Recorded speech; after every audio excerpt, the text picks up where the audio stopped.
À chaque Eucharistie, nous ouvrons l'Écriture sainte. Il s'agit d'écrits qui ont été inspirés par Dieu. Inspirés non seulement parce que les auteurs de la Bible ont été assistés par l'Esprit Saint, mais aussi parce que Dieu a voulu que tel ou tel passage de l'Écriture, tel ou tel passage de la Sainte Bible te soit particulièrement destiné.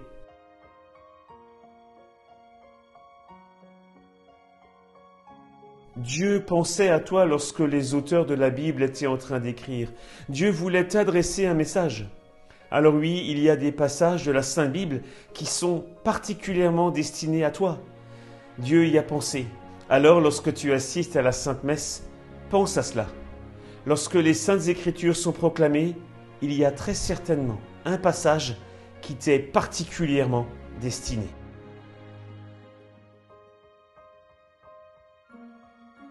Par moments, lorsque tu assisteras à la Sainte Messe, tu seras peut-être dans la situation de Saint François d'Assise. Après les premiers instants de sa conversion, Saint François est comme perdu. Il cherche l'axe de sa vie. Il cherche à fonder une décision qui soit définitive. Il ne sait pas comment s'y prendre. Un jour, alors qu'il assistait à la Sainte Messe, il entend le prêtre proclamer ce passage de l'Évangile qui dit « Celui qui veut être parfait, qu'il vende toutes ses richesses et qu'il me suive. » À ce moment-là, Saint François d'Assise a découvert sa vocation. Il sait quel est le chemin qu'il doit suivre. Il va vendre toutes ses richesses, épouser la pauvreté la plus parfaite et chercher ainsi à imiter le Christ. Tu vois, en écoutant attentivement, il a trouvé son chemin. Il a découvert l'appel que Dieu lui adressait. Si toi aussi tu écoutes attentivement les Saintes Écritures, tu découvriras très certainement ce que Dieu attend de toi.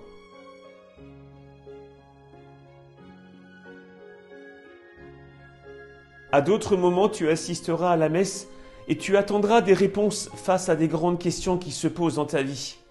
Je n'oublierai jamais un jour une personne qui avait perdu un être cher et qui était passée alors par de très grandes souffrances. Elle assistait à la messe en écoutant ce passage où le Christ rencontre le disciple d'Emmaüs. Et le Seigneur dira, « Ne fallait-il pas que le Messie souffrit tout cela pour entrer dans la gloire ?» En entendant cette parole, la personne qui souffrait était comme illuminée. Elle comprenait qu'il y a une relation très intime et très forte entre la souffrance du monde présent et la gloire qui nous attend. Ainsi comprenait-elle que les souffrances sont comme une grande préparation, une préparation spirituelle à passer dans la gloire. Elle comprenait le sens de ce qui lui arrivait. Si toi aussi tu es attentif au moment où les Saintes Écritures sont proclamées, tu auras de grandes réponses à des questions qui travaillent ta vie.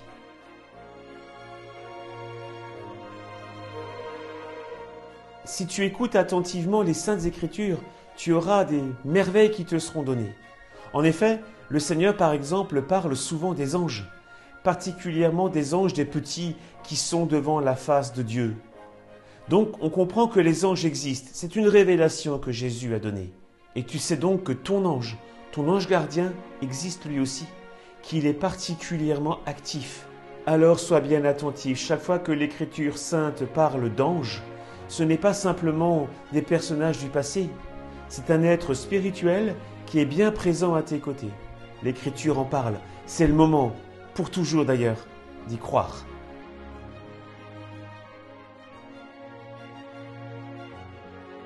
Le monde moderne plonge beaucoup de personnes dans la solitude, surtout dans les grandes villes. Si on écoute vraiment la Sainte Écriture, il y aura de nombreux passages qui toucheront peut-être ton cœur, particulièrement les derniers versets de l'Évangile selon saint Luc, où le Seigneur nous dit « N'ayez pas peur, je suis avec vous tous les jours et jusqu'à la fin des temps ».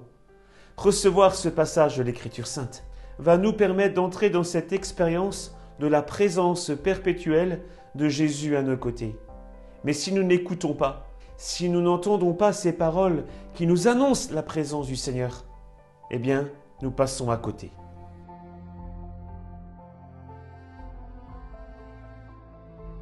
Il nous arrive par moments de tomber comme dans une sorte de honte de soi-même, en raison des paroles qu'on a prononcées, en raison des actes que nous avons commis.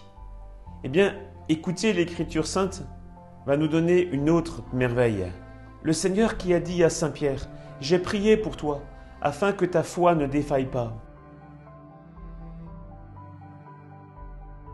Tu vois, cette parole, elle n'est pas seulement adressée à Saint Pierre. Elle est aussi adressée à chacun de nous. Et quand nous l'écoutons et que nous l'entendons au cœur de la Sainte Messe, nous sommes saisis parce que nous réalisons que nous sommes présents dans la prière de Jésus. Jésus prie pour nous. Alors, de quoi avons-nous peur? Nous avons ici la source du relèvement, la source de la conversion.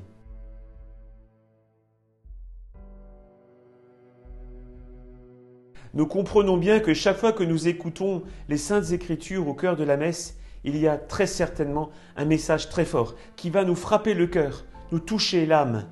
C'est ainsi qu'on va bien se préparer à recevoir le corps du Christ. Et cette parole-là qui nous aura touchés va nous accompagner jusqu'à la messe suivante.